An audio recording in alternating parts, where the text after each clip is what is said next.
Assalamualaikum warahmatullahi wabarakatuh.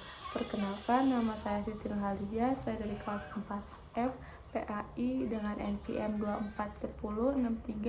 24106311100236. Di sini saya akan membuat tugas ujian akhir semester mata kuliah Filsafat Pendidikan Islam.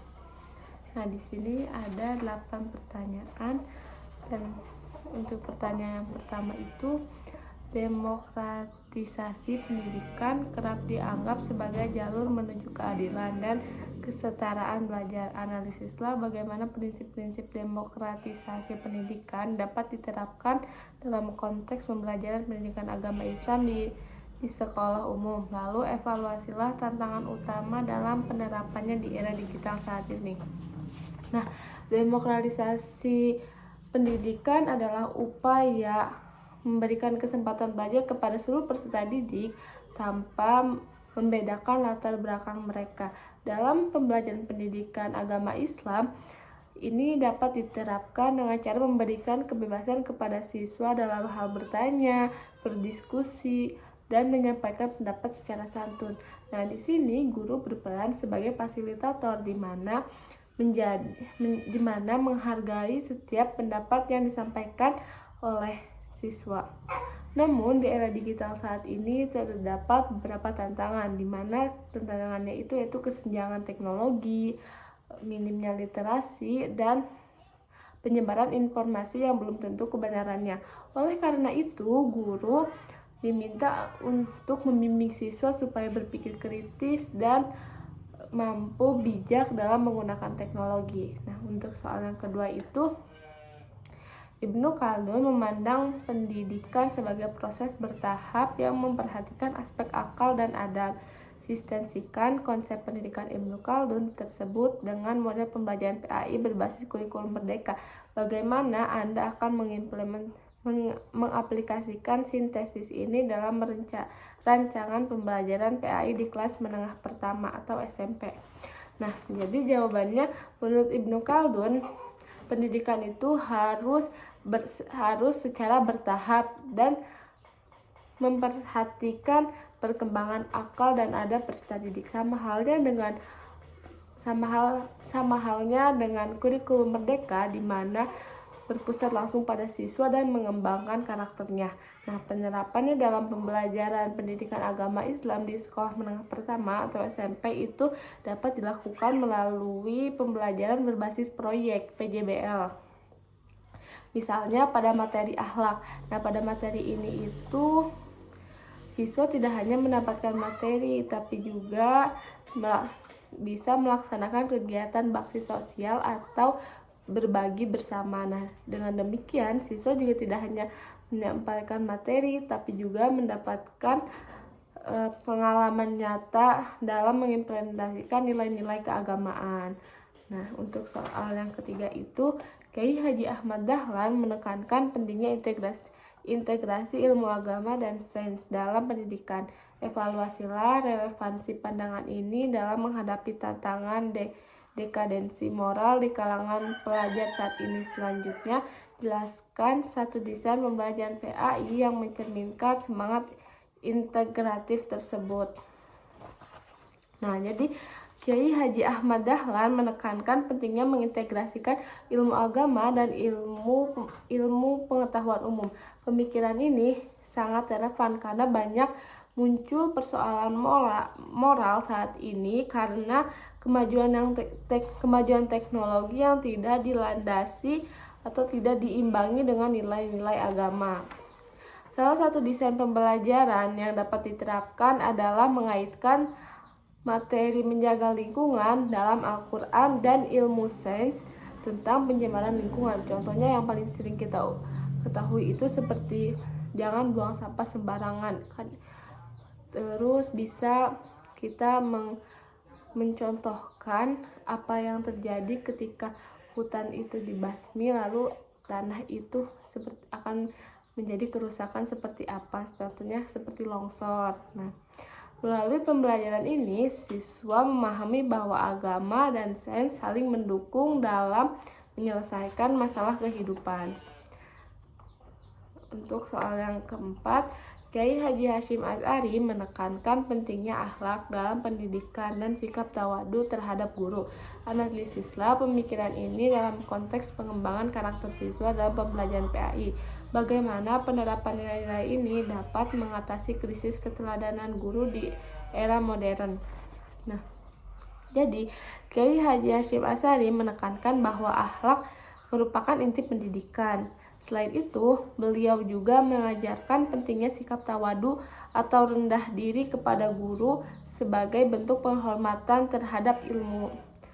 Dalam pembelajaran PAI, nilai-nilai tersebut dapat diterapkan melalui pembiasaan sopan santun, disiplin, dan saling hormat kepada guru maupun teman, adik kelas, atau kakak kelas. Nah, di era modern, keteladanan guru ini sangat penting karena siswa itu cenderung melihat atau meniru perilaku guru yang mereka lihat. Jadi siswa itu lebih banyak menjadikan gurunya itu sebagai role model. Oleh sebab itu, guru harus menjadi contoh yang baik dalam perkataan maupun tindakan. Untuk soal yang nomor 5 itu, Ahmad Hasan dari Persatuan Islam Persis menekankan pentingnya purifikasi ajaran Islam melalui pendidikan yang berbasis pada Al-Quran dan hadis. Analisislah pemikiran ini dalam konteks kurikulum pendidikan agama Islam saat ini. Apakah pemikiran tersebut lebih mendukung konservatisme atau reformisme dalam pendidikan? Berikan argumentasi Anda. Jadi, Ahmad Hasan itu menekankan pentingnya kembali kepada Al-Quran dan hadis sebagai sumber utama ajaran Islam. Nah, dalam kurikulum PAI saat ini, pemikiran tersebut dapat membantu siswa memahami agama berdasarkan dalil yang kuat. Menurut saya pribadi, pemikiran Ahmad Hasan itu lebih mengarah kepada reformisme karena bertujuan memperbaiki pemahaman umat Islam dengan kembali kepada sumber ajaran yang autentik. Beliau tidak sekedar mempertahankan tradisi tetapi juga mendorong penggunaan akal dan berpikir kritis dalam memahami agama. Nah, selanjutnya soal yang nomor 6 itu ontologi, epistemologi, dan aksiologi merupakan 3 pilar dalam filsafat pendidikan Islam. Buatlah sintesis hubungan antara ketiganya. Lalu analisislah bagaimana ketiganya dapat digunakan sebagai landasan dalam menyusun visi dan misi program studi pendidikan agama Islam. Nah, jadi apa sih itu ontologi itu sendiri ya? Ontologi itu sendiri adalah membahas hakikat manusia dan pendidikan. Sedangkan epistemologi itu membahas sumber serta memperoleh ilmu pengetahuan. Sedangkan aksiologi itu membahas tujuan dan manfaat ilmu itu bagi kehidupan kita. Jadi, ketiga konsep ini itu saling berkaitan dalam penyusunan visi dan misi program studi pendidikan agama Islam. Ontologi itu menjadi dasar pandangan tentang manusia, sedangkan epistemologi itu menjadi dasar pengembangan ilmu. Lalu dan aksiologi itu menjadi dasar pemanfaatan ilmu untuk membentuk lulusan yang berakhlak mulia dan bermanfaat bagi masyarakat. Nah, untuk soal yang nomor 7 itu tentang Syekh Naqib Al-Atas memperkenalkan konsep ta'dib sebagai orientasi utama pendidikan Islam. Evaluasilah konsep ini dalam perbandingan dengan tujuan pada mata penyusunan RPP pada mata pelajaran pendidikan agama Islam.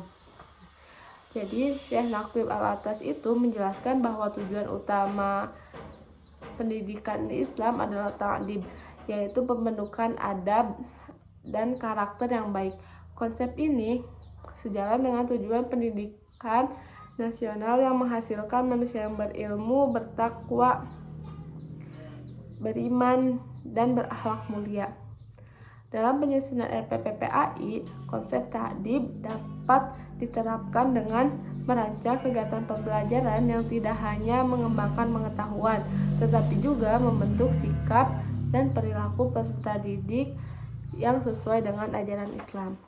Nah, untuk soal yang terakhir itu Ismail Razi Al-Faruqi mengusulkan Islamisasi ilmu pengetahuan sebagai pendekatan dalam pendidikan tinggi Islam. Berdasarkan pandangannya, rancanglah atau jelaskanlah satu model pembelajaran interdisipliner antara PAI dan ilmu sosial, misalnya sosiologi atau ekonomi yang bisa diterapkan di sekolah. Jadi, model pembelajaran interdisipliner menurut Ismail Razi Al-Faruqi. Jadi Ismail Razi Al-Faruqi itu mengusulkan integrasi nilai-nilai Islam dengan berbagai disiplin ilmu. Salah satu contohnya adalah mengintegrasikan PAI dengan ilmu ekonomi melalui materi ekonomi syariah. Nah, dalam pembelajaran ini, siswa mempelajari konsep zakat, infak, dan sedekah, lalu menghubungkannya dengan upaya mengurangi kemiskinan dan meningkatkan kesejahteraan masyarakat. Dengan cara ini, siswa dapat memahami bahwa ajaran Islam memiliki peran penting dalam menyelesaikan berbagai persoalan sosial. Mungkin cukup sekian dari saya, kurang lebihnya mohon maaf. Wassalamualaikum warahmatullahi wabarakatuh.